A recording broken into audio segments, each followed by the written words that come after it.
السلام علیکم ورحمۃ اللہ وبرکاتہ۔ ناظرین، آج کی جو ہماری دعا ہے، ٹھیک ہے، وہ ہے سید الاستغفار، ٹھیک ہے، اور یہ وہ دعا ہے جو نبی علیہ الصلوۃ والسلام نے فرمایا کہ جو شخص فجر ٹائم پڑھے گا، صبح کے وقت، صبح کے اذکار میں یہ دعا پڑھ لے گا، شام تک اگر فوت ہو گیا تو وہ جنتی ہے۔ اگر کوئی شخص رات کے وقت یہ پڑھتا ہے، صبح تک جو ہے وہ فوت ہو جاتا ہے تو وہ شخص جنت میں جائے گا۔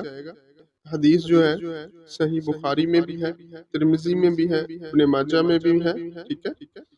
تو کون سی دعا ہے؟ چلیں شروع کرتے ہیں۔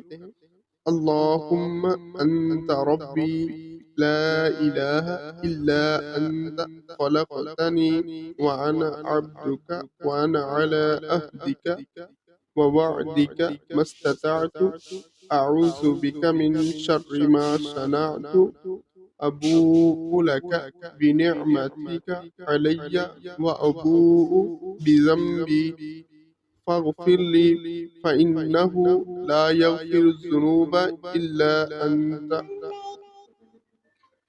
یہ بڑی بہترین دعا ہے جو ہمیں ہر روز پڑھنی چاہیے، صبح بھی پڑھنی چاہیے، صبح کے اذکار میں، اور جو ہے رات کے اذکار میں بھی پڑھنی چاہیے، کیونکہ اس کا فائدہ بہت ہے۔ اللہ رب العزت ہمیں جو ہے اس پہ عمل کرنے کی توفیق عطا فرمائے۔ جزاکم اللہ خیرا واحسن الجزاء۔ السلام علیکم ورحمۃ اللہ وبرکاتہ۔